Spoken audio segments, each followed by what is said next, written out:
Section जो 11 था contract act का, उसमें हमने पढ़ा था कि कौन कौन से पर्सन कॉम्पिटेंट है कॉन्ट्रैक्ट करने के, कौन कौन से कॉम्पिटेंट नहीं है जो कॉन्ट्रैक्ट नहीं कर सकते। पहले कल जो हमने टॉपिक पढ़ा है उन्होंने माइनर के मुताबिक पढ़ा है कि जो नाबालिग होता है वो कॉन्ट्रैक्ट का करने का कॉम्पिटेंट नहीं होता, उसकी सारी डिटेल हमने करके लेक्चर में पढ़ी थी। अब जो दूसरा पर्सन है वो पर्सन है अनसाउंड माइंड। अनसाउंड माइंड है फातिर वलकन, ये भी बच्चे की तरह ही ट्रीट किया जाता है कि पागल है, उसको अपने नफे नुकसान का कोई इल्म नहीं होता, उसको बोलते हैं अनसाउंड माइंड। क्योंकि जब उसको पता ही नहीं कि मैं अपने मुनाफे के काम कर रहा हूँ या अपना लॉस का काम कर रहा हूँ। अब एक पागल है वो आपके पास पहन के आता है, घड़ी पहन के आता है, अच्छी खासी महंगी है, लाखों की घड़ी है, उसे तो नहीं पता। आप उसको चॉकलेट वगैरह देकर या ऐसे ही धांसा देकर या उसको किसी भी तरह से पैसे 2-4 रुपए देकर आप उससे ले लेते हैं, तो वो कॉन्ट्रैक्ट आप आगे करेंगे करेंगे मैंने उसके पैसे पे किए हुए, तो वो आपका कोई राइट नहीं बनता, क्योंकि वो तो फातर होने का है, वो उसको नफे नुकसान का पता ही नहीं। अब ये तो था वो कहते हैं for a valid contract it is necessary that each party to a contract must have a sound mind. लेने वाला और देने वाला जितने भी है मुआहदा करने वाले दोनों पार्टीज जो होती है वो साउंड माइंड होनी चाहिए।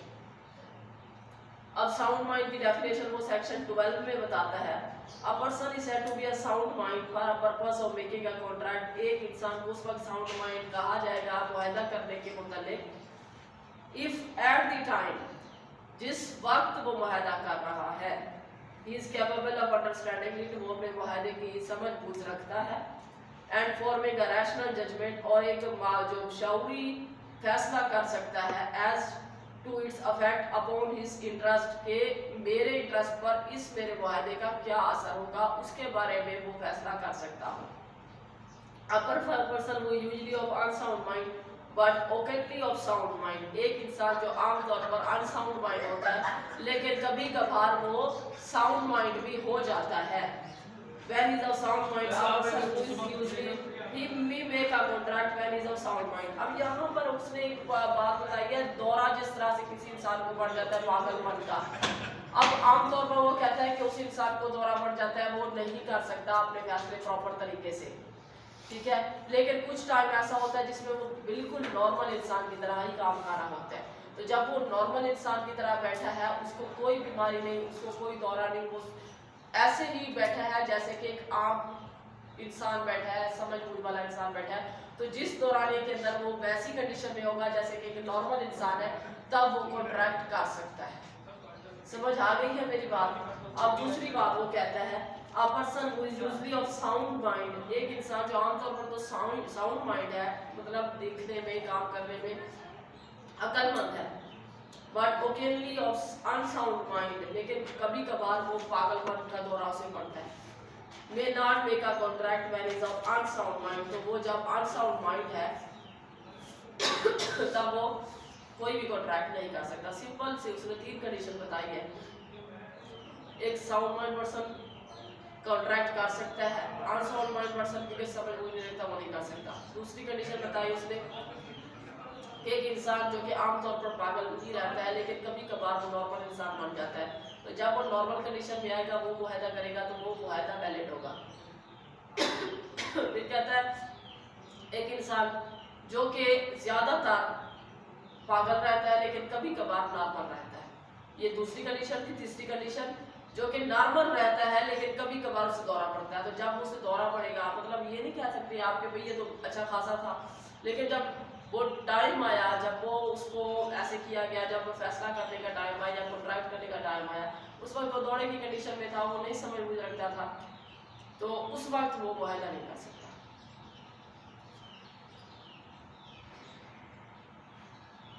अब वो कहता है अ सेन मैन, जो एक समझ बूझ रखने वाला पर्सन है, इनसेन कहते हैं जो कि नहीं है, पागल है, सेन SAN सेन वो है जो समझ बूझ रखने वाला शख्स है। वो बिकेम टेम्पररी इनसेन, जो कि आर्जी तौर पर इनसेन हो जाता है, मतलब वो पागल हो सकता है ड्यू टू ड्रग ओवरडोज, के उसने ड्रग्स ओवरडोज ले ली हो।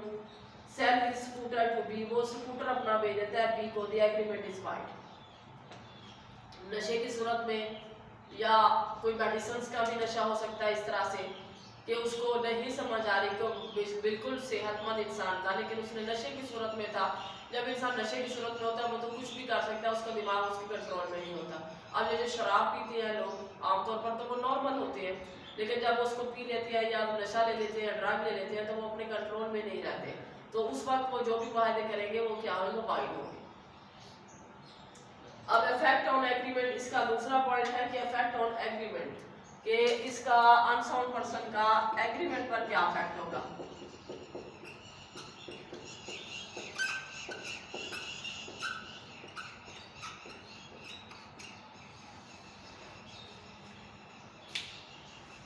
An agreement by a person of unsound mind is wide, but he can get benefit under it. Same बच्चे के वाला था कि ये जो एग्रीमेंट करता है वो वाइड हो, लेकिन वाइड होता है लेकिन ये बेनिफिट भी ले सकता है। However, the person who supplies necessary to a person of unsound mind or anyone whom is legally bound to support can recover reasonable value of those necessary from the property of such person. If the person of unsound mind own no property, then the supplier cannot recover. Section 68 है।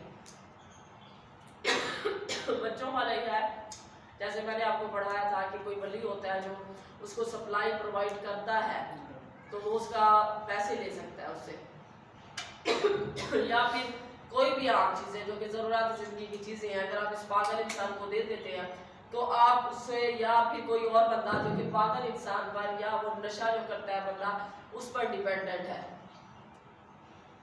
उसकी care करता है, खिदमत अंजाम देता है, तो dependent हुआ ना, तो उसकी प्रॉपर्टी पर डिपेंडेंट है।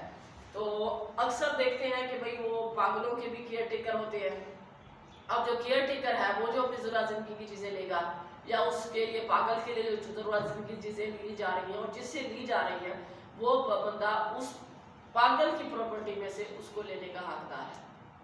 केयर टेकर भी कोई ज़रूरियात ज़िंदगी की चीज़ें लेता है तो उस पागल की प्रॉपर्टी से उसको पे करवाएगा जिससे ली है उससे उसको। दूसरा, अगर पागल के लिए खुद भी कोई बंदा सप्लाई कर रहा है तो वो भी पागल की प्रॉपर्टी से ही लेगा। पागल लाजमी नहीं है, दीवाना भी आप इसको बोल सकते हैं जिसका दिमाग अपने कंट्रोल में ना हो, जो फैसले ना कर सकता हो, इसको भी बोल सकते हैं। फादर वाला कल इसलिए कहा गया कि ये समझ बूझ नहीं रखता। अब दूसरी बात, वो कहता है जहाँ पर प्रॉपर्टी वो रखता ही नहीं है, उसकी कोई जायदाद नहीं, तब वो पैसे कौन पे करेगा। तो सप्लायर जब अगर उसको सप्लाई कर देगा उसकी प्रॉपर्टी नहीं तो उसको किसी को कैद में नहीं डाला जा सकता, कोई पेनल्टी नहीं लगाई जा सकती, वो उसका खत्म, मतलब वो पैसे उसको रिकवर नहीं होंगे। सेक्शन 68 ये कहता है। जायदाद होगी तो वसूल कर सकता है, जायदाद नहीं होगी तो नहीं कर सकता। अब बर्डन ऑफ प्रूफ, इसका है कि बर्डन ऑफ प्रूफ किस पे जाता है, इसका एग्रीमेंट का ना, कि ये हमने एग्रीमेंट किया था इसके साथ, तो इसका बर्डन ऑफ प्रूफ होता है बारे सबूत, ये किसको साबित करना है, ये मुआहदा। If a person is usually of sound mind, एक इंसान जो आमतौर पर साउंड माइंड होता है, the burden of proving that he was unsound mind at the time of contract lies on the person who challenged the validity of a contract.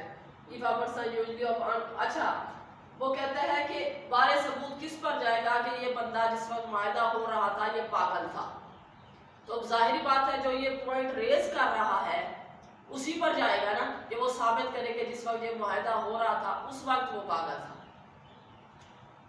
उसका कोई care taker हो सकता है, उसका वालिद हो सकता है, वालदा हो सकती है, उसका कोई गार्डियन हो सकता है, वो कह सकता है ये तो बंदा बहन भाई हो सकते हैं कि ये तो पागल था जिस वक्त तुम्हारे साथ मुआहदा किया।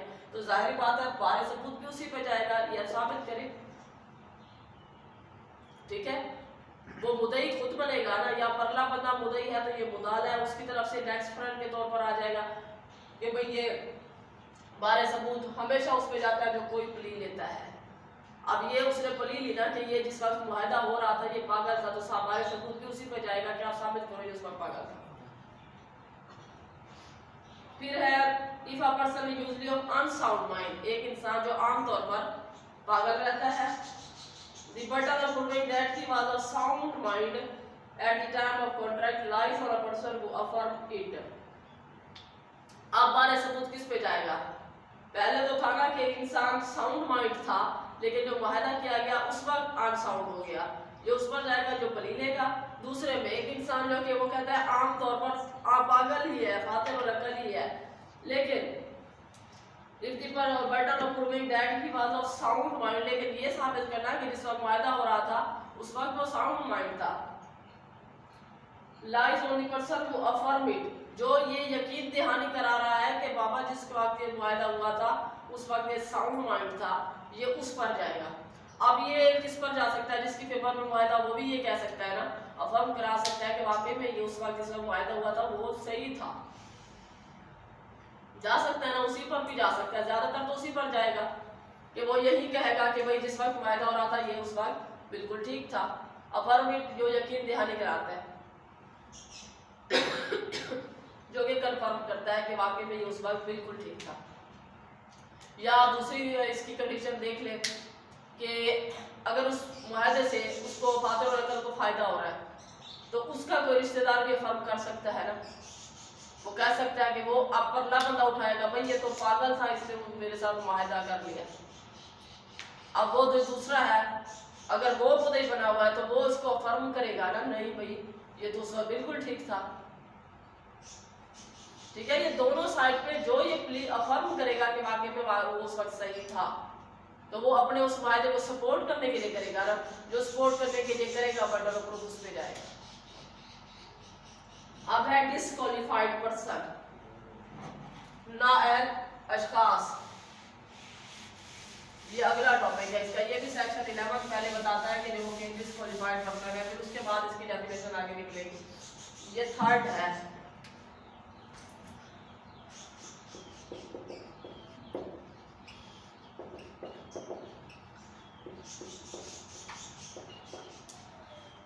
ये थर्ड था जो कि इनकम्पिटेंट होते हैं मुआहदे करने के लिए। वो कहते हैं ये कुछ अशखास हैं जो कि डिस्क्वालिफाइड की लिस्ट में आते हैं। पहला है जॉइंट स्टॉक कंपनी।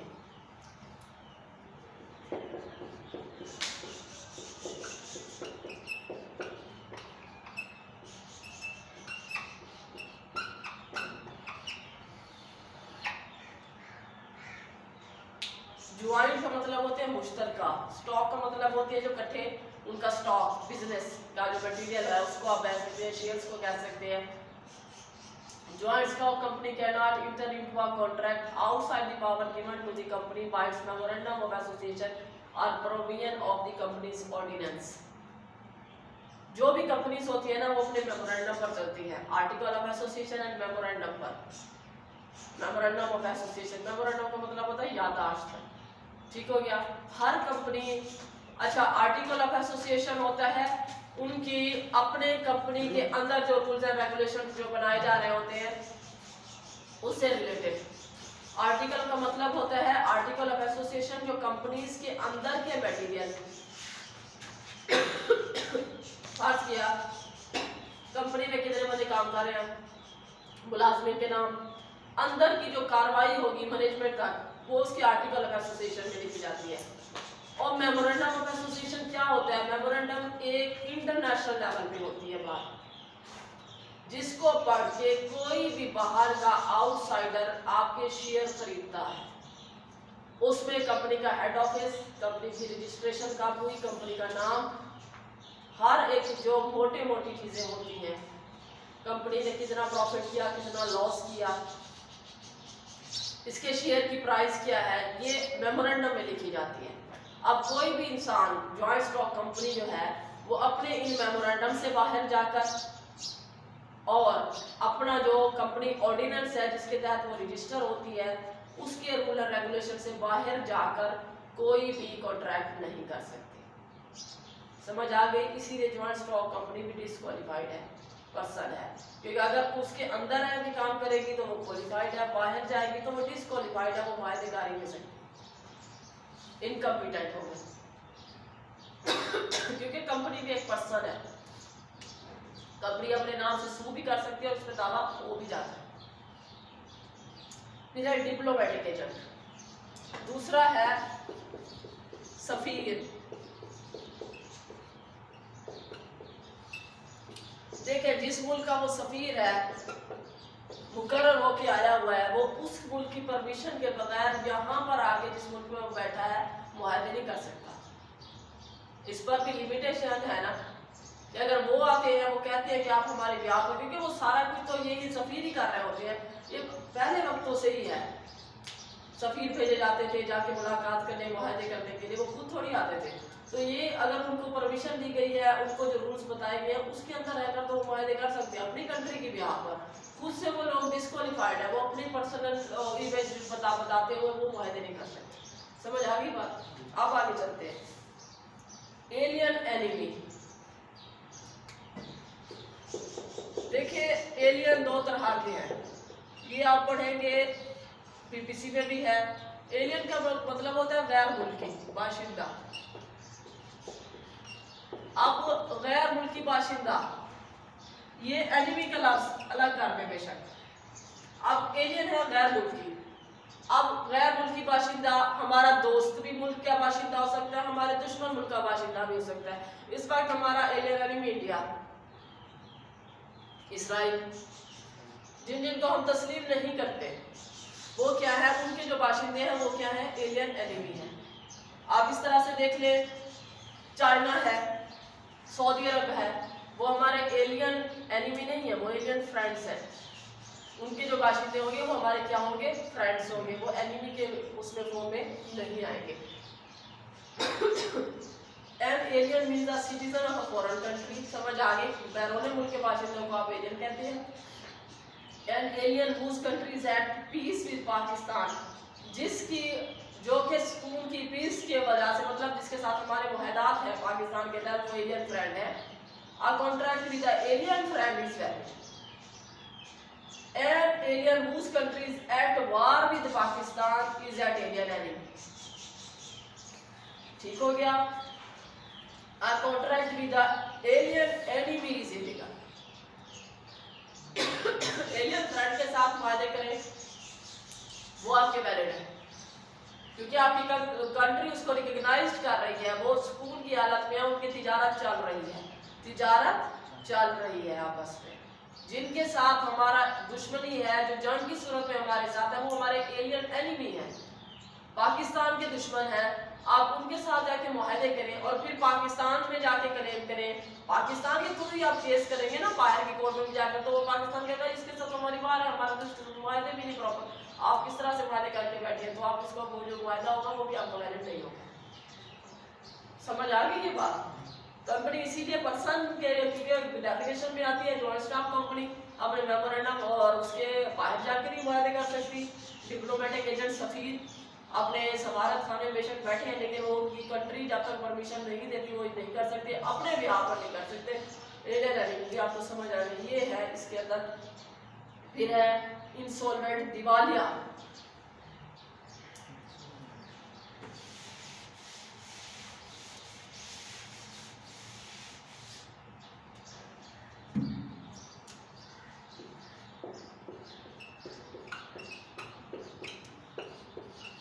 जिसकी जायदाद भी बेच दी जाए तब भी उसके कर्जे पूरे ना हो।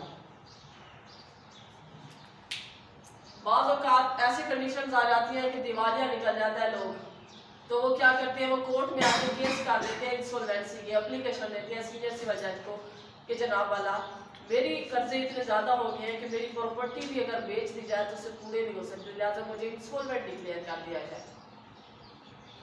जब ये कोर्ट से इंसॉल्वेंट डिक्लेयर हो जाएगा तो बाद में ये कोई मुआहदे नहीं कर सकता, क्योंकि उसके पास तो बची हुई कोई प्रॉपर्टी नहीं। अगर फ्यूचर में भी उसकी प्रॉपर्टी आएगी तो जाहिर बात है वो उसको कर्ज मकरूज जो है उनको अदा की जाएगी। तो इस वजह से जब उसकी कोई है ही नहीं, हैसियत ही नहीं है, वो पहले भी धोखे देके लोगों को, या नहीं धोखा भी होता है और काफी दफा हालात भी ऐसे होते हैं कि इंसान को लॉस हो जाता है बिजनेस में। तब वो कहते कंपनी तो दिवालिया हो गई या बंदा तो दिवालिया हो गया। तो ये जो होता है ना, ये एक प्रॉपर फॉर्म भी है कि आप कोर्ट से इसका सर्टिफिकेट भी ले सकते हैं कि मैं दिवालिया हो चुका हूँ। उसके बाद लोग आपको बार बार तंग नहीं करेंगे या आपके खिलाफ जो है कानूनी कार्रवाइयाँ नहीं की जाएगी। अगर आपकी जायदाद होगी तो कोर्ट उसको जब्त करके तो लोगों को सेटिस्फाइड करा देगी जितने हद तक हो सकती है।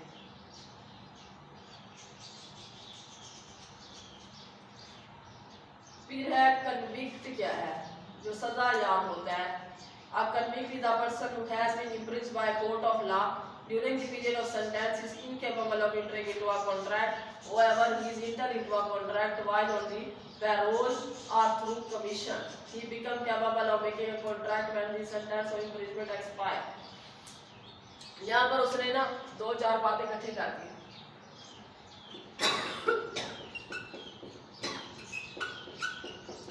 देखो, एक होता है अक्यूज्ड, अक्यूज्ड होता है मुल्जिम, कन्विक्ट होता है मुजरिम। मुल्जिम पर जिस पर अभी इल्जाम लगा है, ये बेसिक है ताकि आपको समझ आता जाए। अक्यूज्ड होता है जिस पर अभी इल्जाम लगाया जाए, वो मुल्जिम है, वो मुजरिम नहीं है। जब साबित हो जाएगा कि उसने वाकई में वो जुर्म किया है तो वो मुजरिम बनेगा। और वो कन्विक्ट होता है, कन्विक्ट का मतलब है सजा याब, उसे सजा मिल गई है। जब सजा मिल गई है और वो जेल में है, कैद में है, इम्प्रिजमेंट बोलते हैं कैद को।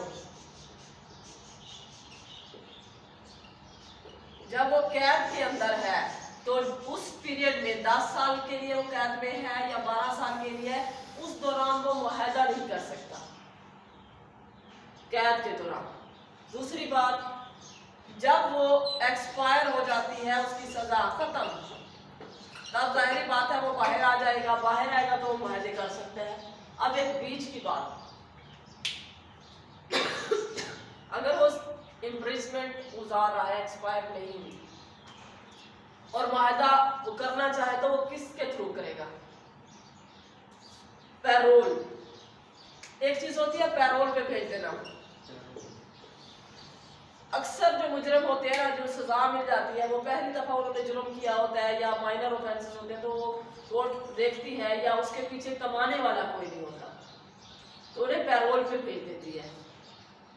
पैरोल पे वो लोग जब चले जाते हैं तो उस दौरान वो मुआहदे कर सकते हैं। ठीक हो गया। ये भी बेसिकली एक सजा ही होती है, लेकिन इसमें थोड़ी रिलैक्सेशन होती है कि वो पैरोल पे बंदा भेज दिया गया, या प्रोबेशन भी होता है। दो तरह की चीजें होती है। या कमीशन के जरिए अब कोर्ट उसके मुआहदा करने के लिए परमिशन ली जाती है कोर्ट से, जिसकी तरफ से उसको सजा मिली है, वो जाता है जेलर के पास, सुप्रीटेंडेंट के पास, वहां से परमिशन ली जाती है। कमीशन का मतलब है कोई फार्क है, एक भी हो सकता है, दो भी हो सकते हैं, जो कि अथॉरिटी लेटर बनवा के जाते हैं कि हमने फलाने बंदे से साइन कराना है। फिर जब वो साइन कर देता है, उस पर सुप्रीटेंडेंट भी साइन करता है, फिर कोर्ट अलाउ करती है, तब जाके वो मुआहदे कर सकता है। ये उसके अंदर का तरीकाकार है कि ऐसे नहीं के अंदर बैठा है तो मुआहदे करता बैठा है, नहीं। उसका प्रॉपर प्रोसीजर, जैसे आप किसी डिपार्टमेंट में कोई मुलाजिम अफसर के पास जाते हैं या उसके मातहत के पास जाते हैं, तो सबसे पहले अफसर के पास जाते हैं, आप लोग मैनेजर के पास जाते हैं, वो अलाउ करता है, फिर आप उस बंदे के पास जाते हैं, फिर वो अपने साइन कराते हैं, फिर वो अफसर उसको ओके करता है और फिर वो आपको भेजता है। ये एक प्रॉपर तरीके कार के मुताबिक होता है। ठीक है, ये आज हमारा जो लेक्चर है वो वाइंड अप हुआ।